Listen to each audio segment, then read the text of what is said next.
श्री हरि। जड़ें गहरी और मजबूत हों।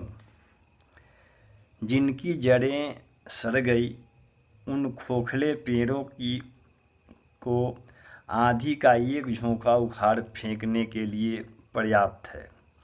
जब वे गिरते हैं तब औंधे मुंह गिरते हैं और फिर उठने का अवसर कभी प्राप्त नहीं कर सकते। इसके विपरीत जिनकी जड़ें गहरी और मजबूत हैं वे तूफानों का सहज ही सामना करते रहते हैं।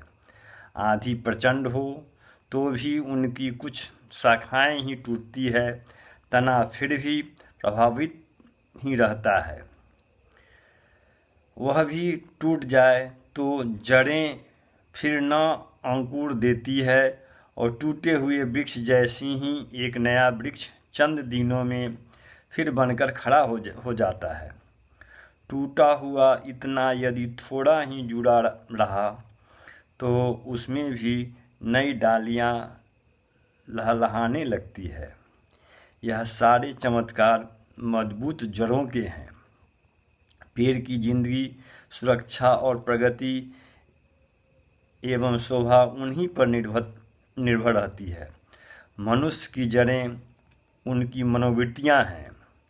हिम्मत, निष्ठा, लगन, श्रमशीलता, स्फूर्ति जैसी अंतः प्रवृत्तियों को जड़ों की संज्ञा दी जा सकती है। वे मजबूत होंगी तो जीवन संग्राम में आए दिन आते रहने वाले आंधी तूफानों का आसानी से सामना किया जा सकेगा। यदि विपरीत परिस्थितियों में कुछ अवरोध या व्यवधान उपस्थित किए तो उस आगत विपत्ति को भी सहन कर लिया जाएगा। यदि पूर्ति का भी मार्ग निकल लिया जाएगा। मनस्वी व्यक्तियों को भी अन्यथा व्यक्तियों की तरह कठिनाइयों का सामना करना पड़ता है, पर वे उन्हें हंसी खेल समझकर निबटते रहते हैं और मन पर उदासी का छाप नहीं पड़ने देते। जबकि दुर्बल मन वाले व्यक्ति तनिक सी कठिनाइयों को देखकर भयभीत हो उठते हैं।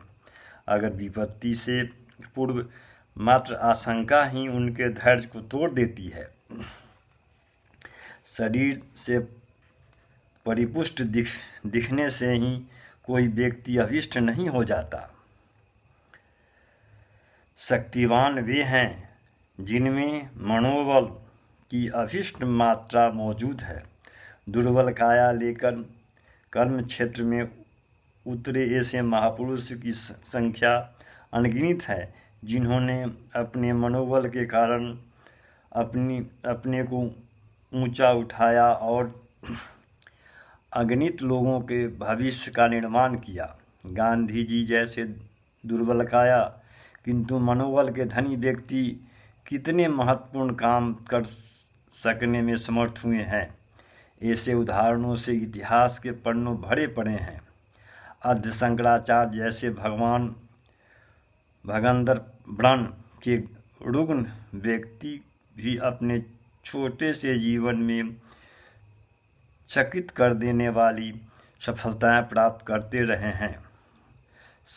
शरीर बल को नहीं, मनोबल की सत्ता को ही यह उदाहरण प्रतिपादित करते हैं। शरीर बल और मनोबल की तुलना करनी हो तो विशालकाया हाथी और मनस्वी सिंह के मल्ल युद्ध का प्रतिफल हमें सहज ही वस्तु स्थिति समझा सकता है। हमें जीवन की जड़ों को मजबूत बनाना चाहिए और उन्हें सींचने में दत्तचित्त रहना चाहिए। शरीर को मजबूत और निरोग बनाने के लिए जितना ध्यान रखा जाता है, साधन जुटाया जाता है, उससे अधिक प्रयत्न यह रहना चाहिए कि हमारी मन स्थिति की दृढ़ता बढ़ती चली जाए। हिम्मत कम न पड़े, परिश्रम में उदासीन न आए, आशा की ज्योति झूमिल न पड़े। कठिनाइयाँ सामने आने पर उनसे लड़ने की बहादुरी इतनी अधिक बनी रहे कि संघर्षों से निपटना एक मनोरंजन खेल भर बनकर रह जाए। अभिष्ट प्रयोजन की पूर्ति में हमारी आशा और चेष्टा इतनी बलवती होनी चाहिए कि परीक्षा के लिए समय समय पर आते रहने वाले आंधी तूफान अपना कुछ बिगाड़ न सके। जड़ें इतनी गहरी होंगी, सफल जीवन की अभिव्यंजना का उतना सुखद रसास्वादन उपलब्ध रहेगा। जो समय चिंता करते कटा वह समझो कूड़ेदान में डाल दिए। जो चिंतन में लगा समझो कि वह ब्याज सहित लौटने वाली बैंक में जमा हो गया है। इसलिए जीवन की जड़ें गहरी होनी चाहिए और मजबूत हो तो वह जीवन में सफल बन जाएगा। इसलिए जीवन की जड़ें गहरी और मजबूत होना अति आवश्यक है। श्री हरि।